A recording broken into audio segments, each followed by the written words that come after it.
எம்ஜிஆர் அவர்களுடைய பாதையில் இவர் போகலான்னு இவர் நினைக்கிறாரோன்னு எனக்கு தோணுது. Just like same like him, அதாவது மக்களோட மக்களாக இருந்து தனியாக கட்சி ஆரம்பித்து அவருடைய இந்த சினி பாப்புலாரிட்டியை அப்படியே பொலிட்டிக்கல் ஃப்யூச்சராக மாற்றலாம், பவராக மாற்றலாம். மக்கள் மத்தியில் வந்து ஒரு பெரிய நம்பிக்கையை கொண்டு வரணும்னா அதுக்கு இன்னும் கொஞ்சம் டைம் ஆகும். பிகாஸ் ஆளுங்கட்சி ரொம்ப பவர்ஃபுல்லாக இருக்காங்க, கண்டிப்பாக ரொம்ப பவர்ஃபுல்லாக இருக்காங்க. ஸோ இதே நிலையில் வந்து அவர் திரும்ப அடுத்த ஒரு 5 வருஷம் கழிச்சு இதை விட இன்னும் பெட்டர். முக்கியமாக அந்த வாய்ஸ் அவுட் ரொம்ப முக்கியம். அது வாய்ஸ் அவுட்ன்றது ஏதாவது ஒரு மிகப்பெரிய பிரச்சனைக்கு மட்டும் அவர் கொடுக்கக்கூடாது. மிகப்பெரிய பொலிட்டிக்கல் பிரச்சனை ஒரு சின்ன, அதாவது இப்போ ரித்தன்யாவோட விஷயமா இருந்தாலும் அவர் கொடுக்கணும், அஜித்குமாராக இருந்தாலும் பேசணும். ஏன்னா இவர் இறங்கிட்டார். இப்போ வந்து எல்லா விஷயத்துக்குமே அவர் சொல்லணும். இது என்ன வந்து அதில் வந்து அனலைஸ் பண்ணி எதுவும் சொல்ல வேண்டாம். இதை வந்து ஒரு how it should be taken, அதாவது ஒரு விமன்ஸ் ரைட்ஸுக்கு என்ன, விமன் ரைட்ஸு இல்லை விமன் பாதுகாப்பு, அதுக்கு என்ன செய்யலாம், அவர் ஆலோசனைகள் கொடுக்கலாம்.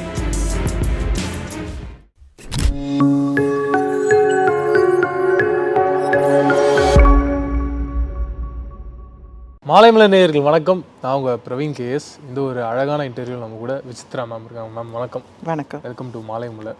ரொம்ப சந்தோஷம் நீங்கள் உங்களை மீட் பண்ணுறது. விஜய் ஒரு ரைசிங் பொலிட்டீஷியனாக இப்போ வந்துக்கிட்டு இருக்காரு. எல்லாரும் அவர் என்ன பண்ண போகிறாருன்னு எதிர்பார்த்துருக்கும் போது இப்போ இந்த அஜித்குமார் விஷயத்துக்கு அப்புறமா ஒரு எல்லாரையும் மீட் பண்ணி பேசுகிறாரு. அதில் என்ன சொல்கிறாருன்னா, திமுக கிட்டேயும் சரி பாஜக கிட்டேயும் சரி கண்டிப்பாக கூட்டணியில் இருக்க மாட்டோம், தனியாக தான் இருப்போம், நம்ம தலைமையில் தான் ஆட்சி அப்படின்றது இருக்க போகுது. அண்டு இப்போ பரந்தூரில் வந்து விமான நிலையம் வரப்போகுது அப்படின்றத பேசிகிட்டு இருந்தாங்க. அப்போயும் என்ன சொல்கிறாருன்னா, மீண்டும் அந்த பரந்தூர் விமான நிலையம் அப்படின்றத நீங்கள் பேச ஆரம்பிச்சிங்கன்னா அங்கே ஒரு 15,000 மக்கள் இருக்காங்க, அவங்களுக்கு கூட்டிக்கிட்டு டைரெக்டாக தலைமைச் செயலகத்துக்கு நானே மனு கொடுக்கறதுக்கு வருவேன் அந்த மக்களோட அப்படின்றத சொல்கிறாரு. இது ரெண்டு பக்கமாகவும் பார்க்க முடியுது. ஒரு பக்கம் கண்டிப்பாக விஜய் தனியாக தான் நிற்க போகிறாருன்றது ஒரு கிளாரிட்டி வருது. இன்னொரு பக்கம் கண்டிப்பாக திமுகவுக்கு எதிரான ஆப்போனண்ட்டாக பயங்கர ஸ்ட்ராங்காக விஜய் தான் இருக்காரோன்ற ஒரு பார்வை மக்கள் மத்தியில் ஏற்படுதோ அப்படின்றது இருக்குது. நீங்கள் அதை எப்படி பார்க்குறீங்க? இது இப்போ ரொம்ப ஸ்டார்டிங் ஸ்டேஜ். இப்போ அவரை பற்றி பேசுகிறதுக்கு இப்போ தான் அவர் ஒரு இறங்கி நின்று நிறைய விஷயங்கள் பண்ண ஆரம்பிச்சிருக்காரு. நம்ம தமிழ்நாட்டுக்கு முக்கியமாக ஒரு நல்ல எதிர்கட்சி வேணும். அதுதான் இப்போது பவர்ஃபுல்லான ஒரு எதிர்கட்சி இல்லை. ஸோ ஹீ ஹேஸ் தட் ஃப்யூச்சரில் அவர் வந்து ஒரு மிக ஸ்ட்ராங்கான ஒரு எதிர்கட்சி ஆனார்னா ஒரு நல்ல விஷயம். இப்போது ஒரு நல்ல ஸ்ட்ராங்கான எதிர்கட்சி இருக்கும்போது தான் ஆளுங்கட்சி இன்னும் நல்லா பர்ஃபார்ம் பண்ணுவாங்க. So we need one person to oppose and say the mistakes. சொல்லிக்கிட்டே இருக்கணும். சொல்ல என்ன ஆகும்னா அவங்கள அதை கரெக்ட் பண்ணிக்கிட்டு இன்னும் நல்லா பர்ஃபார்ம் பண்ண முடியும். ஸோ இது வந்து இப்போது இவர் போயிட்டுருக்கிற இந்த ப்ரொசீஜர் படி வந்து இன்னும் நிறைய மக்கள்கிட்ட அவர் வந்து இறங்கி நல்லா பழகணும். நிறைய பிரச்சனைகளுக்கு அவர் வந்து வாய்ஸ் அவுட் பண்ணணும். முக்கியமாக அந்த வாய்ஸ் அவுட் ரொம்ப முக்கியம். அது வாய்ஸ் அவுட்ன்றது ஏதாவது ஒரு மிகப்பெரிய பிரச்சனைக்கு மட்டும் அவர் கொடுக்கக்கூடாது. மிகப்பெரிய பொலிட்டிக்கல் பிரச்சனை ஒரு சின்ன, அதாவது இப்போ ரித்தன்யாவோட விஷயமா இருந்தாலும் அவர் கொடுக்கணும், அஜித்குமாராக இருந்தாலும் பேசணும். ஏன்னா இவர் இறங்கிட்டார். இப்போ வந்து எல்லா விஷயத்துக்குமே அவர் சொல்லணும். இது என்ன வந்து அதில் வந்து அனலைஸ் பண்ணி எதுவும் சொல்ல வேண்டாம். இதை வந்து ஒரு how it should be taken, அதாவது ஒரு விமன்ஸ் ரைட்ஸுக்கு என்ன, விமன் ரைட்ஸு இல்லை விமன் பாதுகாப்பு, அதுக்கு என்ன செய்யலாம், அவர் ஆலோசனைகள் கொடுக்கலாம். அந்த மாதிரி விஷயங்கள்லாம் கொஞ்சம் பண்ணால் நல்லா இருக்கும்னு தோணுது. அண்டு ஓவராலாக நம்ம இப்போ பார்க்கும்போது நீங்கள் சொன்ன மாதிரி விஜய் எதிர்கட்சியாக வருவாரா இல்லை ஒரு ஏசிஎம் ஆக போகிறான்றதான கேள்வி இருந்தால் கூட மக்கள்கிட்ட ஒரு பெரிய எதிர்பார்ப்பு இருக்குன்ற ஒரு ஃபீல் இருக்குல்ல மேம், அவர் வந்தால் நல்லா இருக்குமோ அப்படின்ற மாதிரி ஒரு பக்கம். இன்னொரு பக்கம் புதுசாக அவங்க வந்து என்ன பண்ண போகிறாங்க, ஏற்கனவே இருக்க கட்சிகள் பண்ணாத விஷயத்த இவர் என்ன பண்ணிட போகிறாருன்ற ஒரு கேள்வி இருக்குது. இந்த ரெண்டு கேள்வி நீங்கள் எப்படி பார்க்குறீங்க மேம்? நீங்கள் ஒரு பொதுமக்களாக அதுக்கு என்ன மாதிரியான இதே கேள்வி வந்து ஜெயலலிதா அம்மா கூட தான் சொன்னாங்க, எம்ஜிஆர் அவர்களையும் தான் சொன்னாங்க. யார் எந்த செலிப்ரிட்டி வந்து பாலிடிக்ஸில் வந்தாலும் அப்படி தான் சொல்கிறாங்க. ஆனால் எம்ஜிஆர் அவர்களுடைய பாதையில் போகலான்னு இவர் நினைக்கிறாரோன்னு எனக்கு தோணுது.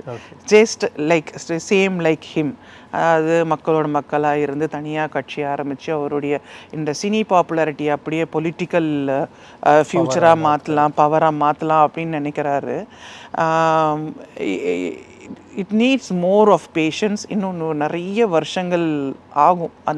அந்த அளவுக்கு மக்கள் மத்தியில் வந்து ஒரு பெரிய நம்பிக்கையை கொண்டு வரணும்னா அதுக்கு இன்னும் கொஞ்சம் டைம் ஆகும். பிகாஸ் ஆளுங்கட்சி ரொம்ப பவர்ஃபுல்லாக இருக்காங்க, கண்டிப்பாக ரொம்ப பவர்ஃபுல்லாக இருக்காங்க. ஸோ இதே நிலையில் வந்து அவர் திரும்ப அடுத்த ஒரு 5 வருஷம் கழிச்சு இதை விட இன்னும் பெட்டர் பொசிஷனில் இருந்தார்னா then we might have little bit of ஒரு ஓகே பரவாயில்லையே இருக்குது, சான்சஸ் இருக்குது, நம்ம நம்பலாம், நம்ம ஜாயின் ஆகலாம், கட்சியில் ஜாயின் ஆகலாம். வாட் இஸ் ஹீ திங்கிங், அது வந்து அனலைஸ் பண்ண முடியாத ஒரு விஷயமா இருக்குது.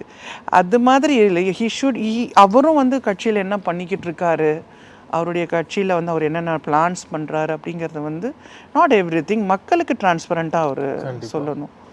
ஸோ அவருக்கும் மக்களுக்கும் ஒரு நம்பிக்கை வரும். ஆமாம். அண்டு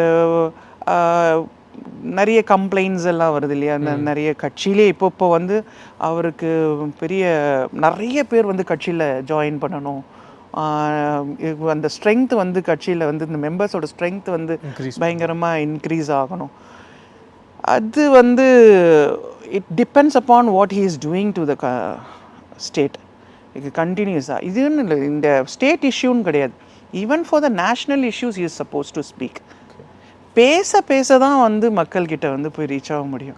நீங்கள் ஒவ்வொருத்தர் வீட்டுக்கும் போய் நம்ம ஓட்டு கேட்கறதுக்கு போகிறோம்ல, ஸோ அது நம்ம இறங்கி நம்ம போய் பேசுகிறோம்ல, அப்போ நீங்கள் என்ன பண்ணுறீங்கன்றது மக்களுக்கு தெரியணும்ல, அப்போது நீங்கள் வாய்ஸ் அவுட் பண்ணணும், நிறைய விஷயங்களுக்கு வாய்ஸ் அவுட் பண்ணணும். அதுதான் முதல் இது.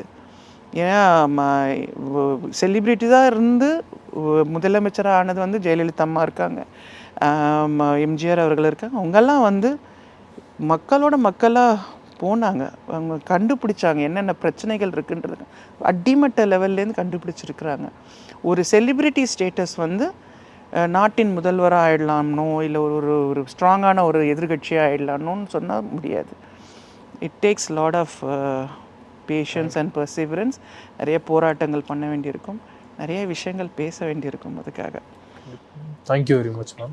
தேங்க்யூ. இன்ட்ரெஸ்டிங்கான விஷயங்கள் உங்க கூட ஷேர் பண்ணோம், எனக்கு ரொம்ப சந்தோஷமாக இருக்குது. மீண்டும் சந்திப்போம். நன்றி.